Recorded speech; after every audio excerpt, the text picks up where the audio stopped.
So we couldn't have a sustainability summit without focusing specifically on the people pillar of sustainability and really thinking about how we can work on being a more inclusive workplace as well as industry, of course, but then also thinking about our customers and hospitality. So we have a fantastic panel that Liz is going to lead again. And so I will just turn it over to you. And this is the last session for the day. So we'll just do a quick wrap up and do our best to get you out of here at 4. Right. Thank you, Allison. Welcome, everybody. Since this is the last panel of the day, we just want you to relax, grab a cup of coffee, grab a glass of wine, whatever makes you happy. We don't have any PowerPoints. We're just gonna talk, and we'd love to hear from you too.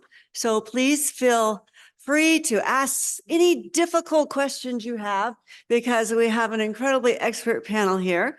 So I'm going to go ahead and introduce them briefly, and they're going to tell you a little bit more about what they're doing in the third pillar of sustainability, the one that doesn't get talked about enough, which is the social sustainability pillar. So seated right next to me is Julia O'Day. She's come all the way from Canada, from Ontario, and she has a cool title, Director of Sustainability and Social Impact. And she works with the very famous Liquor Control Board of Ontario. All right. Next, we have Dr. Monique Bell. She's also a really good friend of mine. She's an associate professor of marketing and specifically wine marketing at Fresno State University. And she's the one who did the groundbreaking research on Black wine entrepreneurs, success factors and challenges. And so she has a lot of really great ideas on what the wine industry can do to be more inclusive. And then we have somebody closer to home, Heather Pyle Lucas, who's an owner and winemaker at Lucas Winery. And she also is involved with Tangles Wine and a member of the Lodi Appellation Inclusive Collective. So we're going to hear from her wearing all those different hats today. So I'd like to start off by having each of them in turn just tell you a little bit more about what their role is in their current job around social sustainability. So Julia? Yeah, great. Hi, everyone. Super excited to be here, especially in beautiful California. I'm loving the sun as I'm from Toronto, Canada, so it's hit and miss with the weather.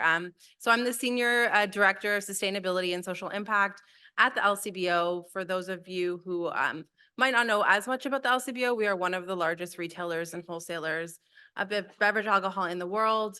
We have over 650 stores. We purchase products from over 80 countries and have around 27,000 products. And I have the amazing job of overseeing LCBO's social impact platform. I joined the organization just over 6 years to actually help them embark on a journey to move away from traditional corporate social responsibility initiatives and create a platform that's closely tied to the mission of the LCBO to be purpose-driven and that can interact externally and engage our customers. So that's the spirit of sustainability is our platform. Personally, I'm very dedicated to enhancing industry diversity. We have 3 pillars for our Spirit of Sustainability platform. One of our pillars is good partners, and it's one of the most exciting pillars because it's how we interact with our trade partners. And we have a specific commitment to enhance industry diversity. So over the course of our panel, I'm going to talk a lot about programs and how we're really supporting the social side of sustainability. Thank you. Thank you, Julia. Monique? All right. Good afternoon, everyone. So happy to be here with you. Again, my name is Dr. Monique Bell, and I'm joining you from Fresno State, where I am a professor of marketing. And if Patrick is still here, I'm not that bad at math. I do okay with math. Just joking, just joking. So that really, I come to social sustainability really from 2 sides.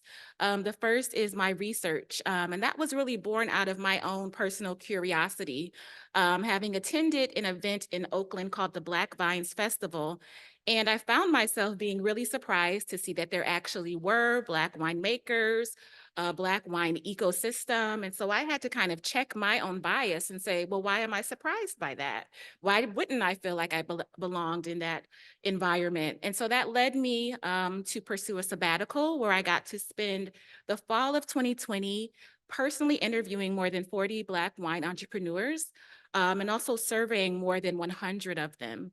And that led to me releasing the first report, the Terroir Noir report. I've since released a second edition of that report, which kind of compares what the landscape looked like in 2021 versus what it looks like in 2023. So that's more on the research side, how I support social sustainability. I've also expanded that research just from the United States to recently, about 2 weeks ago, visiting South Africa and visiting the Stellenbosch region.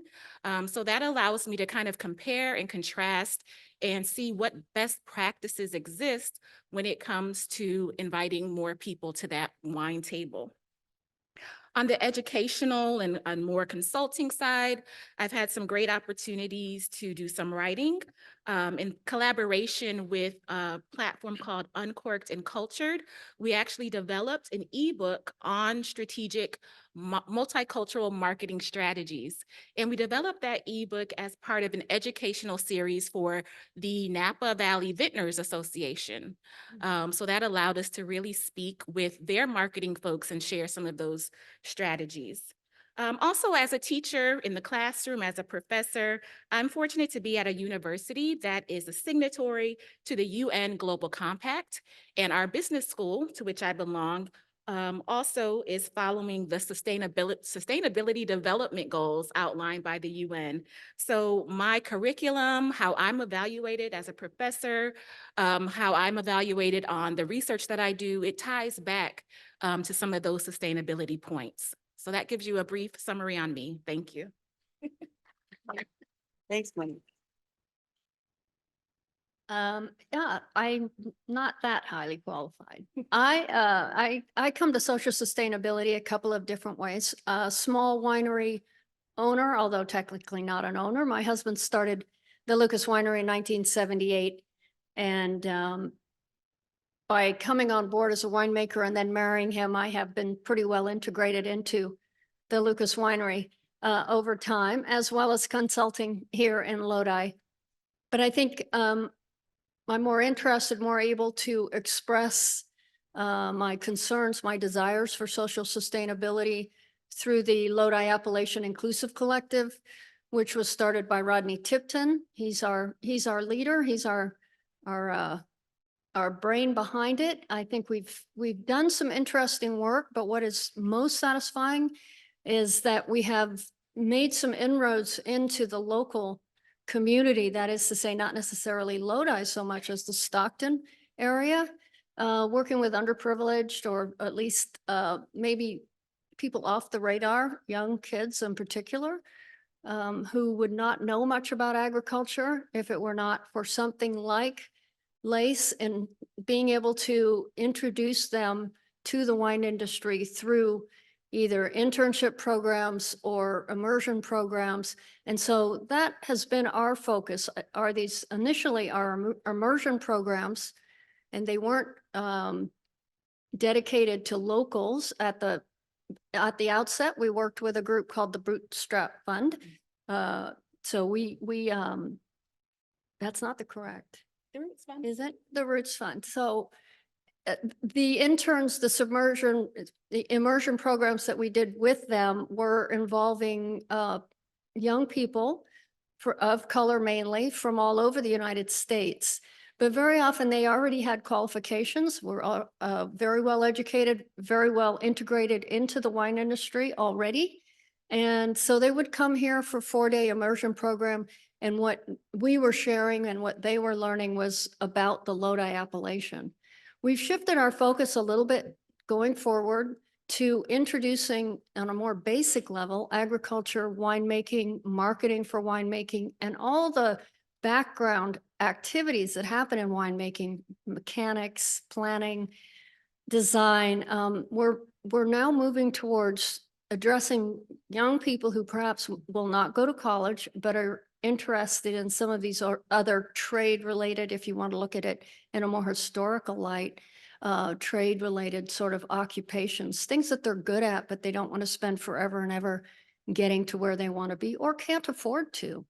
And so we've had some really exciting internships with small groups of high school students, young college students, and we'll be working towards that. And I'll also be answering questions, hopefully from you, about how we do some work on a broader scale in the very small tasting room that we have, but on a much broader vision of how to be inclusive in general, how to make people feel comfortable in our tasting room. Thank you, Heather. And that's a great segue because what we're going to talk about next is sort of specifics, like what works. So, what they're doing and what works. And in order to do that, because when we talk about the social pillar, you're talking about your own workforce and how you're treating them with respect and dignity, as well as the consumers you're interacting with, as well as your community and what you're doing. And I think, Heather, you sort of hit every single one of those.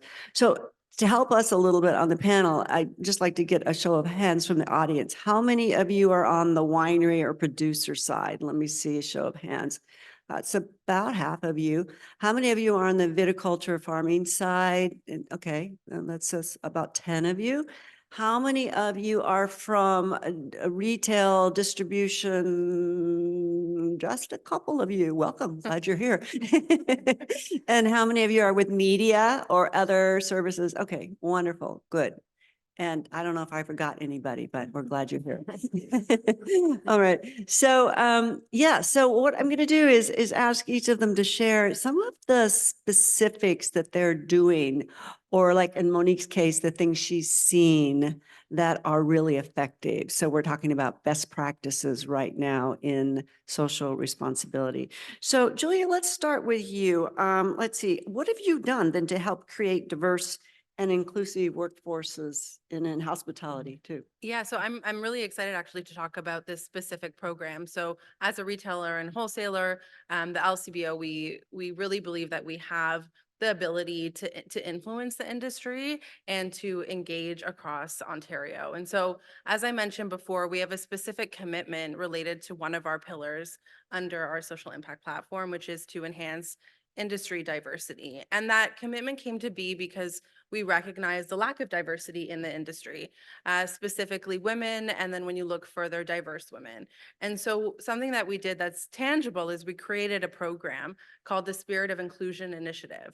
And what that program is, it's designed to support diverse women to enter, advance, and thrive in the industry. And how do we do that? Is that we've worked with all of the education institutions across the province and support all of their related programming by providing bursaries and scholarships.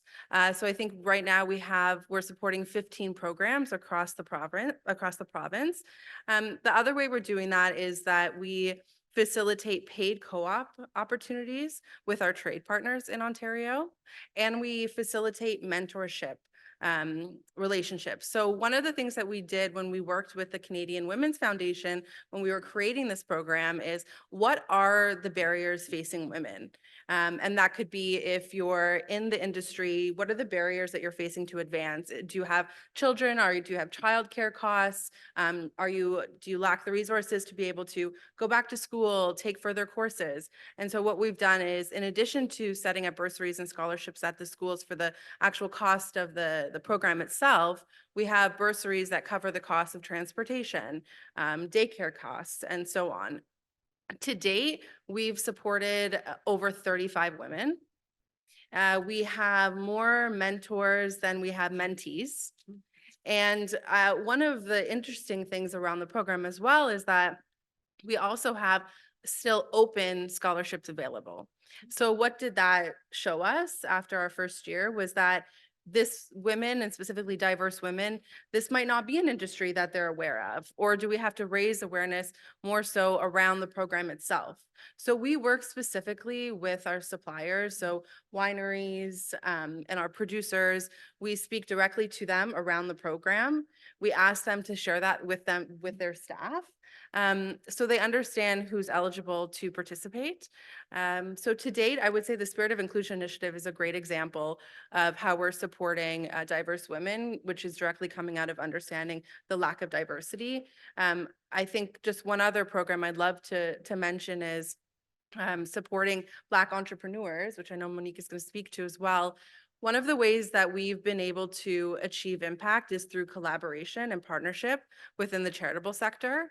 So I feel it's important to recognize that you might not be the expert and you might not be able to achieve everything on your own. And so collaboration is huge. We have over 25 different charity partners. We have core and supporting partners to help us meet certain objectives. And one is to support Black entrepreneurs in the beverage alcohol space. So we're partnering with 2 different organizations in Ontario that are Black run and understand the space. And we're providing non-refundable grants specifically to Black entrepreneurs.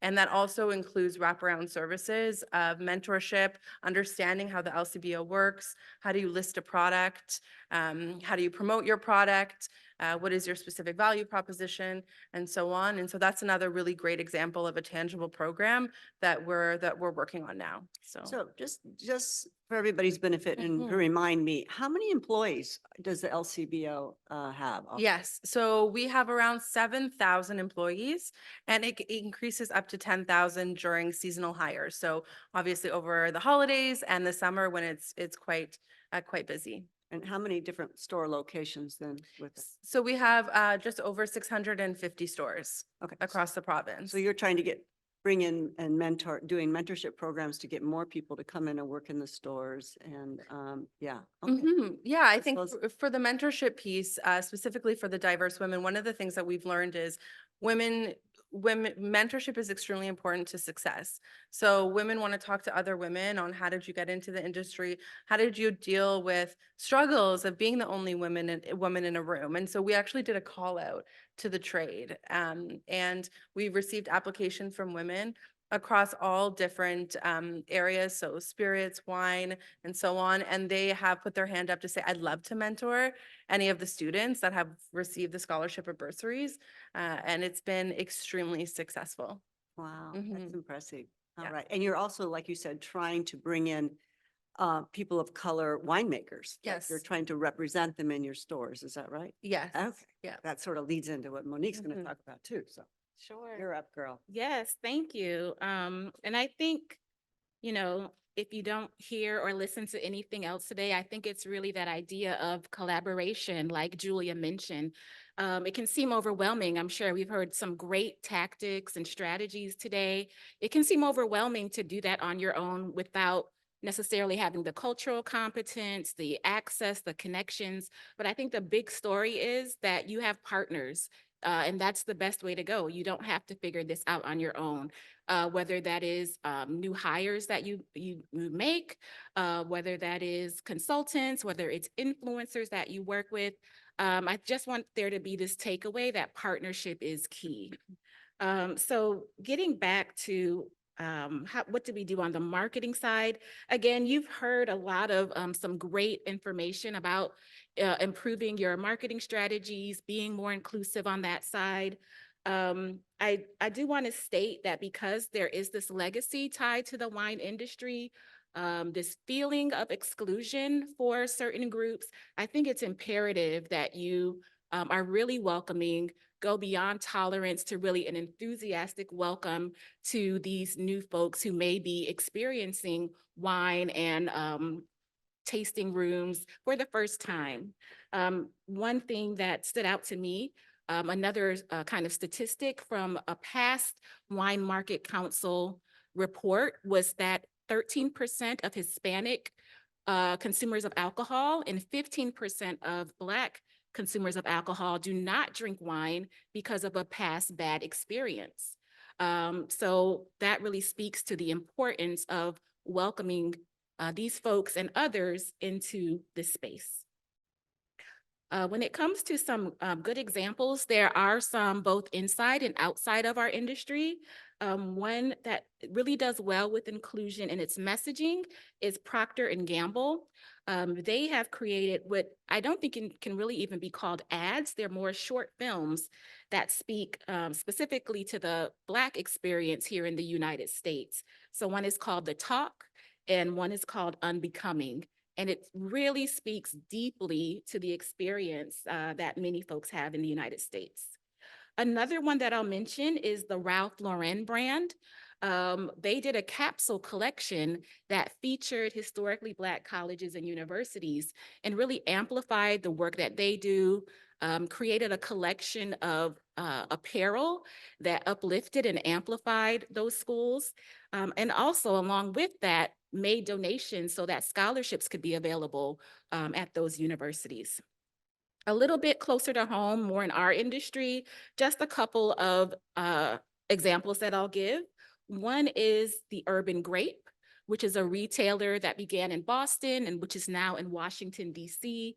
And they said, instead of trying to fit what could be considered more antiquated, really cumbersome lexicon onto today's consumers, they say, let's reinvent it. So everything from their labels to how their store is organized is really organized around how consumers seek out wine. So I think they're a fantastic example when it comes to not trying to take what exists and force it onto consumers, but meeting consumers where they are and speaking in a language that reaches them. And the last one that I'll mention, maybe Julia may be more aware of, it's Open Wines in Canada. They had a great campaign using their brand name of Open, and it read, their tagline was, when we open up, we let life in. And so in those ads that they produced, they really showed some vulnerability with a young child, not young, but a teen or a young adult speaking with their mom about coming out, about their sexual orientation. There were ads about cultural sense of belonging. And so I think they did a really great job of tying in their brand name with something that resonates, really in that the lane of like Dove's Real Body campaign, that kind of feel. Yeah, that's great.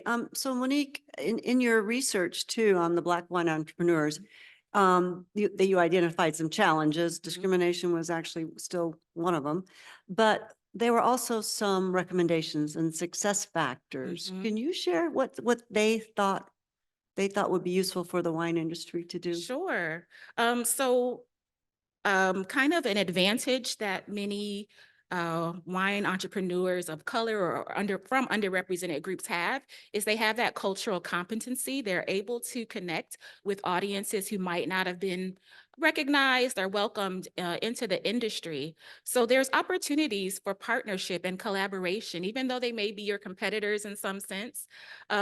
There's access that they have to consumers that you may be interested in, and you may have some benefits and advantages that they can leverage from you. So I would definitely say that's an opportunity. Also, mentorship is great.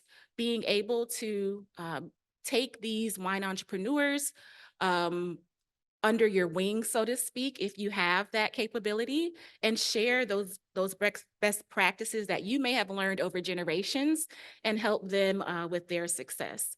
But overall, as it comes to reaching consumers, I think it's the things that we've heard all day today, which is just being authentic and also being vocal about the work that you are doing. So even if you're taking baby steps, that's fine. Shout it from the rooftop so that consumers know.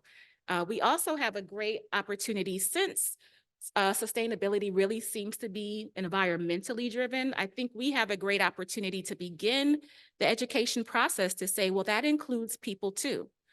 So that might be a great path for some of you in your branding and storytelling. Yeah, that's a great idea, because we did hear from actually several different panels today that communicating about sustainability, you never know which part of sustainability is going to resonate with somebody. And therefore, it's important to do them all. So some people might be more intrigued by the social pillar. Some people really want to focus on water. Other people couldn't care about water. They're really interested more in energy. And so just all of those different aspects of sustainability and social sustainability are important. All right, let's hear some of the best practices you've encountered. And also, if you could also speak a little bit, Heather, to what you're doing with your workers and safety training and some of that as well. Yeah, well, I'll get to that. With my lace hat on, the Lodi Appellation Inclusive Collective, we are a pretty new organization. Two years we've been working together. It's a collection of about 20 of the local wineries, a few restaurants as well are members, and have been very helpful with some of the immersion programs that we've done. But the wineries themselves are winery owners who are interested in inclusivity, and from most of their perspectives, that does have to do with the visitor experience, at least. And we're moving, as I said earlier, we're moving more towards the employment side. But on the visitors experience side with LACE, we have just done a little bit of creating some signage for wineries to let people know when they come in that they should feel safe. They should let anybody know if they don't feel comfortable, and, you know, to be as able to communicate their needs as possible. So just in a very small inclusivity sign, we're hoping that people get the cue that we are, as member wineries, we are aware of the disconnect that can often happen on so many levels in the wine industry, let alone in a retail setting. But on the LACE more educational focused, and going back to what Monique and Juliet both said, partnership has been absolutely critical for us. Our original partnership, as I said, was with the Roots Fund. It's a good fit. It's not a great fit for us. The students are a little bit further along in the industry. One of the things that we're also trying to create selfishly within LACE is a little bit of a pipeline. So Lodi is not a draw for every wannabe winemaker or even agriculturalist. The agriculture sector in general is often a family lineage situation, and that's not always, there can be some disconnects in that lineage. So there's always room for new blood in agriculture, but it's not always apparent from the outside that that exists. So one of our very strong partnerships at the moment, and hopefully going forward forever, is an organization called San Joaquin A+. Was started by a really amazing guy by the name of Don Shalvey, who many of you, if you're in education or have even touched education, know who he is. He recently passed, well into his 80s, but he was an absolute blockbuster when it came to San Joaquin County and trying to bring students, whether of color or just some other disadvantage or disinterest in college, find another pipeline for them. We would love to be that pipeline. The wine industry does not look upon themselves as having to have multiple degrees, really more an interest and aptitude, a stick-with-itness about it, and not, hopefully not a requirement for high pay. A long-term commitment. And in the small number of internships that we've done, we've seen some real bright eyes. We've seen some young people connect with the idea that they might have a future without having to grind through even junior college or something that is affordable and come out the other end still not knowing what they want to do. There's some real energizing happening with that LACE program. And then on the small winery tasting room side, we use inclusivity in a much broader, as Monique has touched on, in a number of different ways, and a much broader terminology. We know that people come into a tasting room for a lot of reasons, but also very often a little bit intimidated, feeling a little bit unqualified. I mean, how can you be unqualified to be in a retail setting? But it's there, and people feel uncomfortable sometimes coming in without knowing. And very often maybe there'll be one person in a partnership who will be confident and knowledgeable and know what they want to do. And then the other will be more apologetic and I don't really know what I like and that whole thing. Doesn't seem like a big pillar of inclusivity, but it really is. One of the things that we do that we feel is really important, the first thing we do is we come out from around the table and we greet the guests more or less at the door. We don't ambush them. We just let them know that they should take their time coming to the desk, and if they'd like to taste some wines, great. But that we're just there. We'd love to answer their questions, have a look around, look at the photos. As I said, David's had the winery since 1978, so there's a lot of black and whites. and old stuff that people can look at. So we try to create a space where everybody, whether they want to taste wine or don't, feel comfortable. One of the challenges for us, which is not really appropriate here, are children and dogs. We still try really hard to make this a space that children and dogs can not only be comfortable, but also be safe. And most of that is an exterior entertainment venue.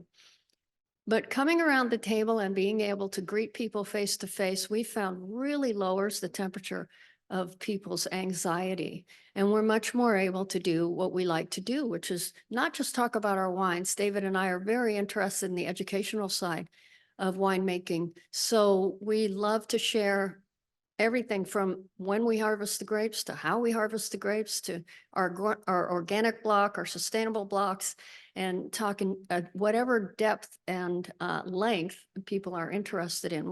We plan to spend about an hour to an hour and a half with people. With our staffing and our choice of staffing, we have for Lodi, we have a fairly diverse employment group or employee group. But what we really try to instill in them is that, remember when you fell in love with the Lucas Winery, remember you felt a little self-conscious and you had a lot of questions. Remember how you felt then, and just make sure that people can feel that way and still feel welcome. It's not like wine should be elevated in any way. And so we try to demystify that whole elevation of wine as much as we can.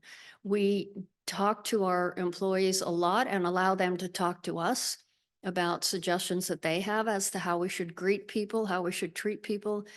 My husband was very big on kind of herding everybody through this 1.5 hour training program. Well, not everybody wants that. And our newer staff and our more enlightened staff, my successor, my assistant, is a woman by the name of Eliza Hess. She's only 29 years old and she's incredibly enlightened. And she has done a great job with the team of just helping them have a dialogue with everybody individually and not feel like you have to go through some kind of script. Make it your own.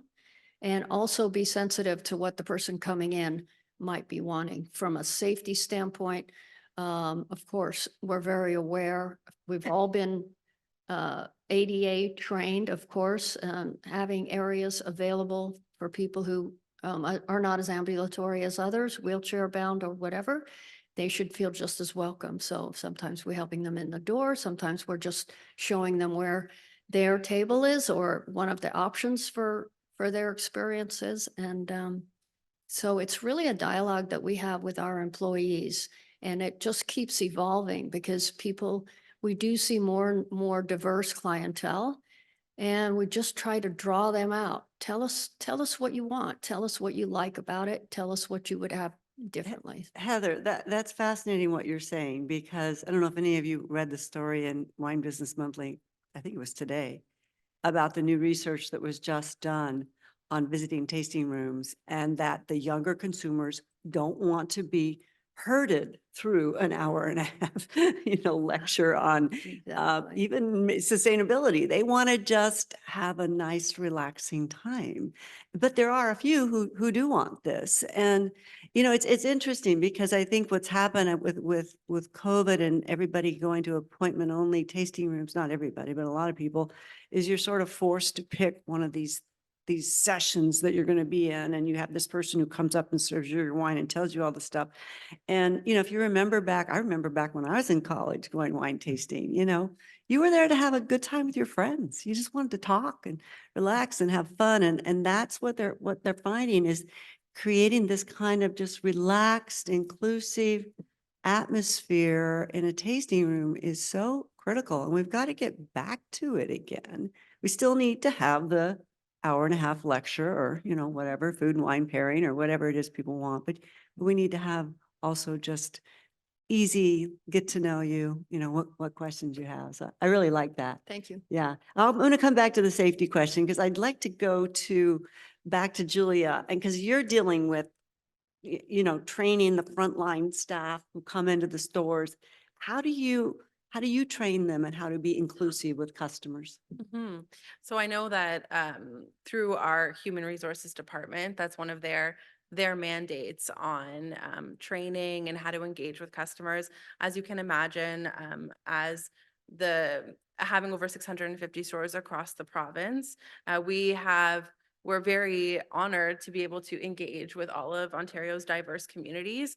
And so one of the ways that we actually have done that, and I just want to speak a little bit to a program that we created where, and this was kind of mentioned in an earlier panel before us around what's authentic to the organization, when do you want to acknowledge occasions and what makes sense. And for us at the LCBO, what we've done is created something called an occasions program. And so throughout the year, we're celebrating occasions with different diverse communities across Ontario, and we're curating products for their celebration. And I think that that is also represented in the stores. That's something that our employees are trained on. So when you look at Lunar New Year, you're seeing LCBO speak on that. You're engaging with consumers. We've curated products. We see that also coming from our suppliers. They're creating products for their consumers to enjoy. Black History Month, and I know that Monique spoke to this around how important it is to be authentic. We created a Black History Month campaign and a way to engage during the month by working with a Black woman designer, and she actually illustrated the whole campaign. So it was external, it was internal, you would see it across our website. And I think it really speaks to the importance of also vendor diversity. So who are you working with? How is it representing what you're putting out there? So maybe not talking so much about your purpose, but actually being purposeful about who you're hiring. We highlighted the McBride sisters. We curated their products. We sent them out across the media to highlight their incredible story. And all of our employees in our stores were aware of that and talking to customers as they're coming in. So those are just a couple of different examples, but I think we see our retail staff as ambassadors of the purpose. And we also execute surveys where we ask them for feedback on what's working and what's not working. Where do they see us wanting to create more programs and what's unique to their community and their customer base. Right. Wonderful, wonderful. I'm getting ready to open it up to questions in a few minutes, so I'm hoping for some good questions, guys. No, they don't even have to be good. Just good questions. Just it's the end of the day. So, but I'm gonna head back over to Monique and Heather here to just, to maybe, Monique, if you want to talk about impact a little bit or just general advice you'd like to give. And Heather, we definitely want to hear more about worker safety and especially in the vineyard and the winery and what you're doing there and what employees need too as well. So Monique? Sure.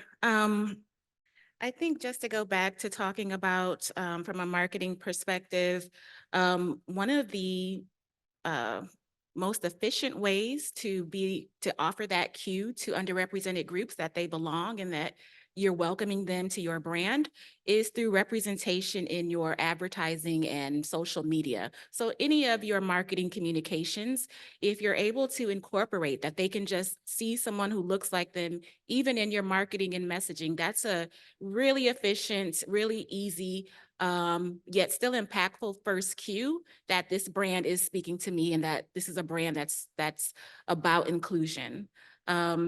On the other hand, when you get into experiences, I think that you can curate experiences that are specifically tied to different underrepresented groups' interests and culture.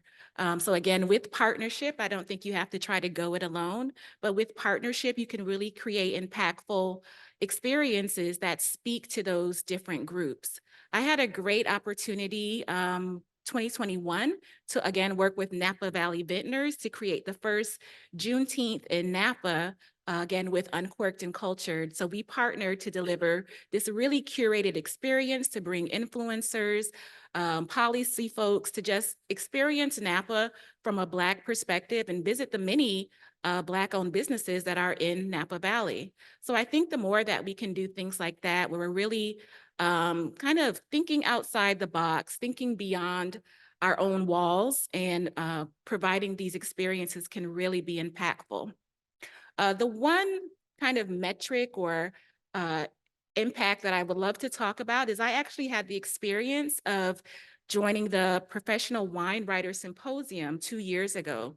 And at the time, they mentioned that this was one of the first times that they had such a diverse group when it came to ethnicity, race, ability, all of these different factors. And the outcome of that is that we're starting to see more opportunities, more content, more articles written by folks who have different perspectives. So I think just by thinking from the beginning, how can we make this more inclusive, you'll start to see the impacts. And I know many of you are farmers, so you're used to planting the seeds today and then having to wait a year or two or more for that to, really come to life. So I think if you can carry that patience with you, you'll definitely see some great results. That's a great analogy. Yeah. And so, we talked about, Lace and Lodi and Napa Valley Vintners. So those of you who are from other regions, it doesn't have to be your winery alone. It can be a regional effort where you're doing something where you're all working together, the growers, the producers, bring in your retailers, and do something from the region. I really like that. All right. Thanks, Monique. Heather. So you wanted to hear about some of our training? Well, so the other piece of social sustainability is treating our workers with respect and dignity and making sure they have the training they need and safety. And, it's part of when we do our certifications and so forth. And I know you're doing a lot of great things in that. So just talk about your perspective. So, that touches on both the focus that we have to have when we're dealing with students from LACE as well as in the tasting room. We do, in both places, we want everybody to be as involved as they can possibly be, but clearly the equipment is often dangerous. Even a wine opener can be dangerous in the wrong hands. So there are some formal trainings that staff go through, which are excellent. But we also are continuously involving our tasting room staff as well as these LACE students in the vineyard, what the activity is, to understand how it's working. And in order to really be able to convey that to somebody else, they often would like to and are asked to perform these exercises themselves. So whether it's pruning, shoot removal, these kinds of things. We do a lot of activities out in the vineyard, again, with both the interns and our own staff. Very important to us to look for predator and prey relationships out in our vineyard. So we've got people out there with lenses kind of comping around this time of year. The grass in our vineyard, unless they mowed it today, is a couple feet tall right now, so it can be a bit tricky. So I think for us, it's really important to introduce them to all these different activities, ask them to participate in these activities, but also give them a chance to get their feet under them. I mean, it's really easy to be intimidated by agriculture, whether it's shears or whether it's something mechanical or whatever. It's easy to be intimidated just by walking around. Oh, can I step here? Is it okay if I walk on this?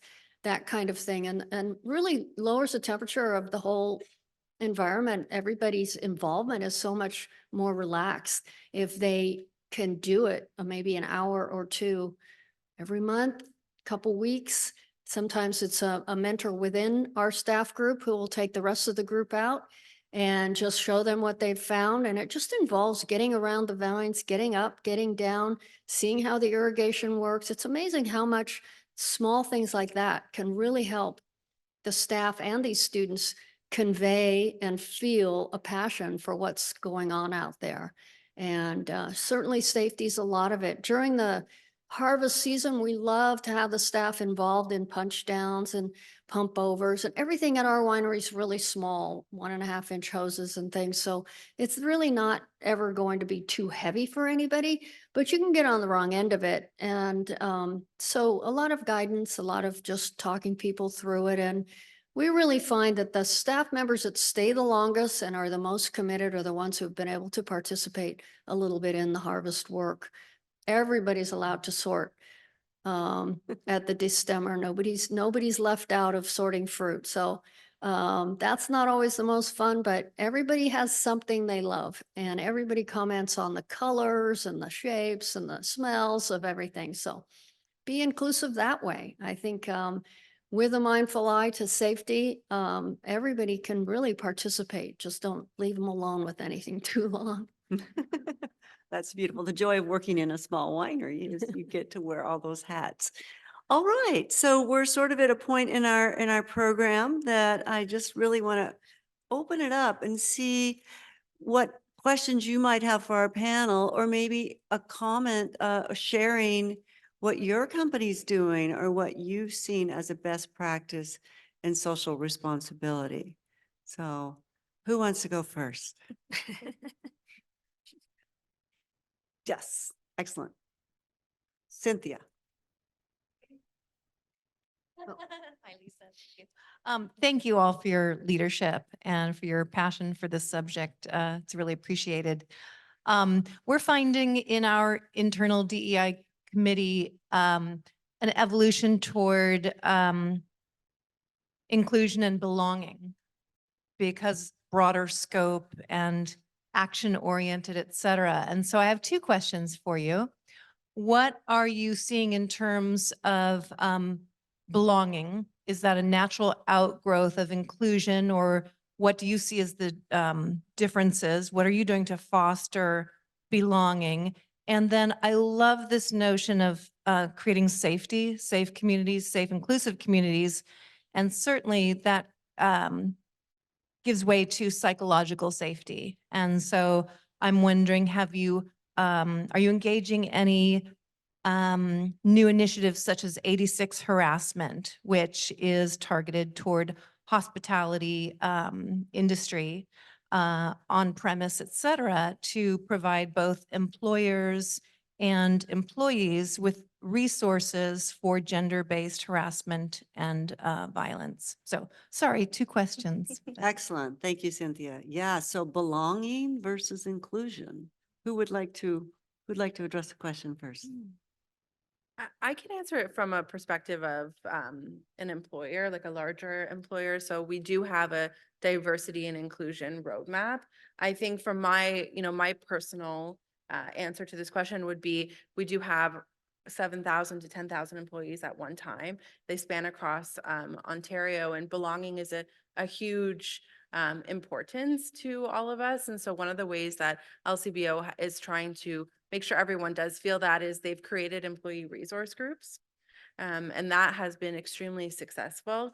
But beyond that, and this is under my purview, is how do you engage those employee resource groups during specific times or through partnerships? So for example, we have a 2S LGBTQ plus group.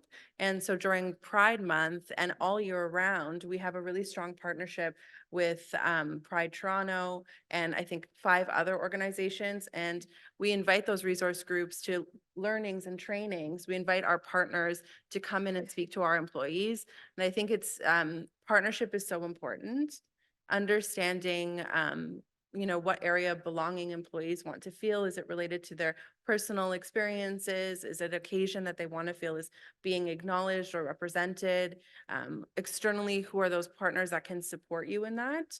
And I also think, surveys and just asking employees and what they're feeling. And I know our human resource department oversees our workplace violence and harassment policy, and there's quite a bit of training around that. I know I worked specifically with marketing around signage for stores, around being a safe space. And we have some images just representing, the 2S LGBTQ plus community is welcome here. And so just making sure that there's, that welcome when you walk into a store, as well as our land acknowledgement. So those are my examples from the LCBO. So you actually have signs that say. Yeah, safe space, yes. I like that. And that's fairly new. But that's something that I think, our employees like to point to, and is a point of, proudness for them. Yeah. Mhm. And Monique, I'm going to pick on you here for a minute because Cynthia, you're bringing up such a great question for small businesses. Like a small business wants to get more diverse. So they hire, a person of color and they bring them in and they're all excited. And that person doesn't feel like they belong. And then they leave and you're like, wow, it's not working. And that's really a challenge for a small business owner who's really trying to make that happen. So Monique, Jeff, what can we do to make people feel more like they're part of the team and all that? Yeah, so it is challenging. I think in that instance with a smaller business, I would say get them connected with organizations, either locally, like really hyper locally, or national organizations, so that they can feel that sense of belonging in the industry, and then more specifically, feeling connected and belonging within your own small business is just ask them, what would make them feel more comfortable? How can you make your work environment a place where they can thrive? So I think asking them and also getting them connected with other both local and national organizations so they have that sense of belonging, even if it's not an everyday presence right in their own backyard. So I think Yeah, that's probably That's great. what I would offer. That belonging question is so important. Yeah. Can Heather. can Oh, I sorry. add to Mhm. that? Yeah. I know there's this great example in Toronto of a brewery who, invited local pride organizations into their space. Mhm. So if you're looking around and you're not seeing diversity in your customer base, I think that there's some tangible actions that you can take Mhm. is to actually extend invitations out to organizations Mhm. that invite someone from that company to come and see the space, ask them to host retreats or meetings there. And I think what happens is, you have word of mouth and someone's there and they're telling someone else. And then it goes back to representation. So you want to be able to see that you're representing the community in which you're operating. And so looking at community groups and extending that invite and really going above and beyond and recognizing occasions and making it a safe space, I think would go a long way. I think that's a great idea. Mhm. And the other thing, I've done a couple of these panels before, and the issue is, are you training your team, even your small, 5-person tasting room or vineyard team? Are you training them about microaggressions? So microaggressions is something I didn't even know about till 3 years ago. And a microaggression, that's where somebody accidentally insults somebody and they didn't mean to. Like, for example, Monique, you had a lot in your research, like, you like wine? Yes. That's a microaggression, Yes. looking at somebody like, Yeah. you like wine? Mm-hmm. And so that tiny little thing in the tone of voice can really make somebody feel excluded or hurt. And so that kind of little minute training on things like that for your staff, even if it's just sitting down, and having an informal discussion with them as the team leader or tasting room manager or vineyard supervisor, I think can also help with that belonging piece, because a lot of it is accidental Mm-hmm. and people don't mean to insult or hurt, but they do. Yeah. Heather? Yeah, just a couple of sort of anecdotal things. I think our staff is very dedicated to my husband, really specifically. He's very charismatic. He's very funny. He's very inclusive in a very old-fashioned way. He's not the most politically correct person I've ever been around, but he usually gets it right eventually. And he just makes people feel, our staff in particular, feel like they're contributing. Um, and to the extent that he's around, that really, we all kind of grow through that. We all kind of observe his effect on people and hopefully become more like that. And we also, I think what really resonates with our staff is some time to learn about the wines. In other words, doesn't matter that it's wine, but just that we take the time to sit down with them, usually in the evenings, they're on the clock, and we go through some wines and we talk about a region of the world where the wines come from. And I just think, that makes them feel more belonging, more like they belong, because they're in that fold of what they have up until that time imagined that David and I know that they don't know. And we're just sharing that, bringing them into that, allowing them to see, first of all, it's not that complicated. And secondly, you can get a lot of information from a lot of different places, but we're happy to share what we know with you and to take the time to do that. So that's sort of, we try to try to bring people along and the belonging on the employment side. On the guest side, it's really, as I said before, it's really all about letting them in on what we're doing. Come on, let's go outside. There's something going on now that's not going on all year round. Let's go look at it together. And we really find that to be a very effective way to get people to be part of what it is we're enthusiastic about. And people always say, and I don't know how you create this, but I know that in our industry, it's very common, that David's and my enthusiasm and the staff's enthusiasm kind of trickles down to people, because I mean, we're pretty passionate about the silliest little things like those bugs that eat other bugs. But I mean, it's so interesting. So if you can be enthusiastic about it, I think it really rubs off. That's great. Enthusiasm. It sounds like a sense of humor and a big welcome smile goes a long way, right? Yeah.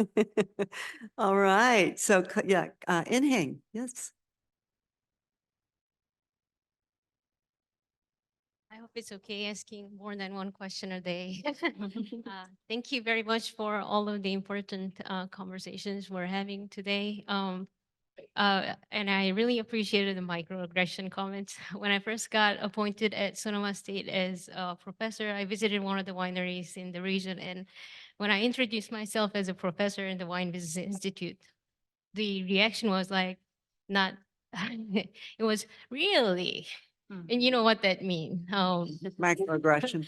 Uh, But see, a lot of my experience in the wine industry, and I've been in it in and out in the alcoholic beverage industry a while, and kind of led me to do a research that is focusing on the experience of men and women. How do men and women have a different experience in the wine industry? And my findings, which was largely in United States, were said that women tend to see their career path, I guess, shorter than how men would. So their prospect in the industry and their career passion was a bit of short compared to the men counterpart. For me, this is problematic, not only because I'm a woman, but for the businesses, because it just means that a lot of businesses will have a difficulty maintaining female workers or colleagues and employees in your organizations. I'm sure there are a lot in coming to play in resulting this, but this is just a finding of outcome of like, I think about 350 participants across the United States, current employees of wine industry. So I was wondering, one of the commonalities that we all have here is that we're all women, and you all came from different industry and different experiences. I was wondering if you could share personal dialogue or anecdotes about how was it for you to be in woman in the wine industry? If that's okay. Excellent. So the gender equation. Yeah. And Monique, you found in your research, not just a diversity or discrimination issue, but a gender, double discrimination. Yes. Yeah. So in those 40 interviews that I spoke about, where I spent time via Zoom with these Black winemakers, when I spoke to women who actually predominate when it comes to Black winemakers by, I think my responses were 78% women in 2021, and then same number in 2023. So when it comes to Black wine entrepreneurs, it's really the women who are dominating. And I like to steal the McBride sisters phrase, Black girl magic. Um, but even in South Africa, it was the same thing. So we're kind of seeing a reverse from what you're speaking about.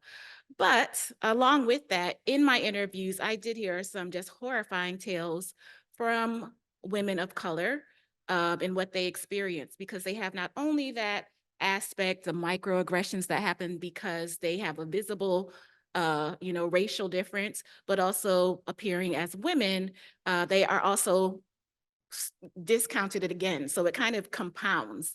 So it's a really tough situation when it comes to women of color. So I think that's definitely an area that we need to focus on more. We are starting to see different groups, again, creating that community so that you can kind of share stories and say, is this normal? No, it's not. And here's what you can do just to kind of combat those instances when they occur. But yeah, I've definitely heard and seen that in my research. Do you want any other answers here? I personally am such an odd case of a woman winemaker, or yes, I'm a minority. And one of my mentors, Zelma Long, got into the industry far, far before I did. She and I have had many conversations about this. My mother was a doctor, I'll throw in there. Both my parents are doctors. I come obviously from white privilege compared to the inclusivity that we're talking about. I went to UC Davis. I have never, ever, ever had anybody tell me that I shouldn't be a woman winemaker.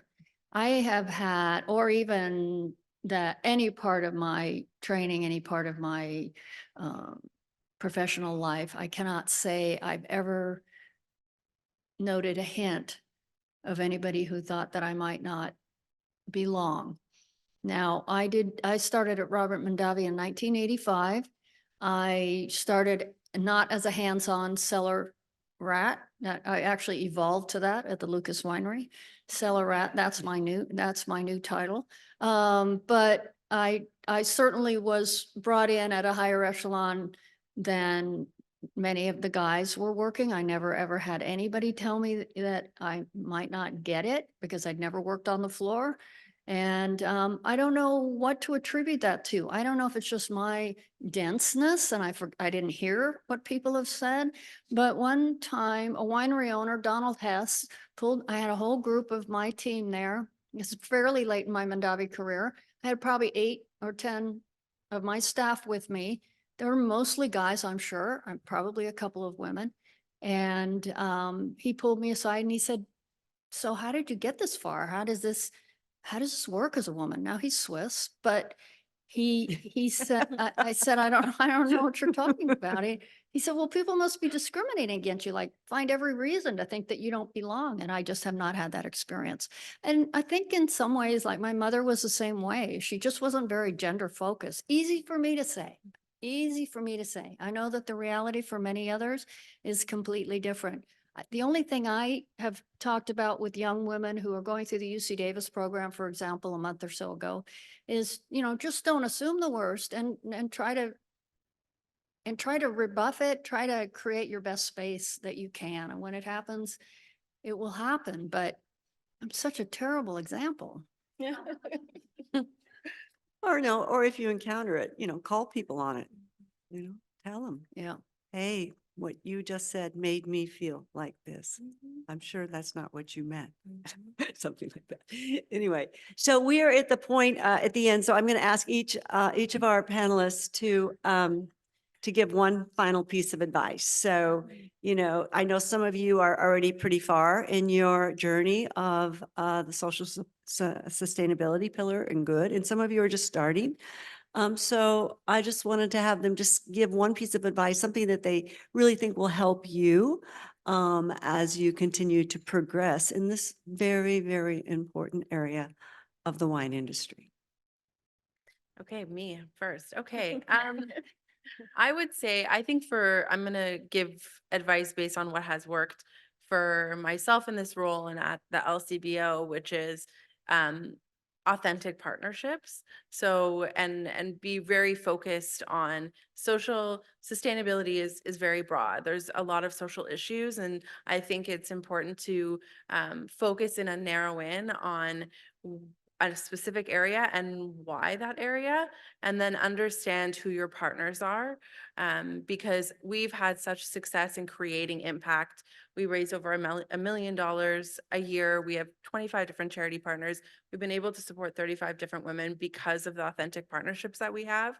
And with that drives back to our specific goal that we took the time to create. So I would say, be very focused on where you want to focus in social sustainability, create authentic partnerships, and also just look around to who's doing something that, you know, you think is doing great work. And that would be my advice. That's great. Excellent. Monique? Yes, again, I can't reiterate what Julia said enough with the partnership. Again, you don't have to go it alone. Since she's spoken about that, I'll also add to dream big, but start small. I think that there's things that you can do incrementally to become more socially sustainable. Again, you don't have to make this big leap into it. There's things that you can do from the marketing standpoint that just includes representation in your ads and on social media, the language that you use, just how you describe your wines. Think about some, you know, more multicultural pairings that you can talk about that go with your wines. So you can start very small. I think it's perfect that we're here in Lodi, where it's just started with 6 growers who had this vision about what winemaking and sustainability can be. And here we are decades later that it's a national and even global phenomenon. So I would say just start small, but still you can have that long-term vision, but just start small and start locally. Thank you, Monique. And that whole food, cultural cuisine Mhm. connection is so important. We found that in our Wine Market Council research was show my food, the food that my culture eats with your wine. Mhm. You know, have pictures of it on social media. That's so simple. Yeah. Okay. I guess I would say set a good example. Just stay open to others, do unto others, and allow that to convey from you. I mean, I see from watching my husband that just never having a bad thing to say about anybody, always treating everybody the same. I think it ricochets out, and I think that just being mindful of how you would want to be treated and helping your business become a personification of that would probably be my best advice. That's beautiful advice and a great way to end. So I'd like to thank our panel and thank all of you for being here with us through the end. Yes, yes, well, we did well. Thank you all so much. And I'm going to be short, so if you're okay just staying there. So what an amazing day and a half. I'm so glad that we had a chance to come together. If there's anything that you said again and again on this panel that I couldn't agree more, is that there is such importance of community, bringing people together, linking arm in arm, partnerships, collaboration. And there's so many people in this room who've been part of the journey from the very beginning. Some of you joined along the way and have contributed so much. Lots of new voices in the room, which has been so much appreciated. So we could have spent easily a day on each one of these topics, but I hope it gave you some ideas, some inspiration of how we can work together to overcome some really big challenges, but we have a huge opportunity in front of us as well. So with that, I of course need to do some thank yous, and let's see. Is the clicker around anywhere? Awesome. Went. So of course, I want to give one more round of applause to all of our speakers, beginning with Dana last evening, Natalie Collins from COG, and everyone who spoke today. So please join me.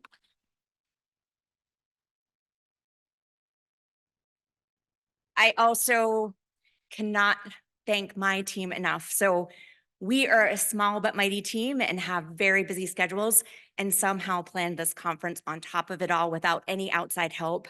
I can't thank them enough. Lisa Franchoni, our deputy director. Thane Cockrum, project manager. Susanna Mannion, communications manager. Olivia Regalia, and over there, coordinator. And Jody Wilson and Roy Butler, our certification team, were big help on team. Thank you. All right. And of course, I need to thank our sponsors again. I think I probably went too fast. Vinventions again stepped up in a big way that really helped us get this project off the ground and gave us the confidence to do it. But also thank you to all of our gold sponsors, silver sponsors, supporters, winery donations, all of it everyone coming together made this possible. So thank you very, very much.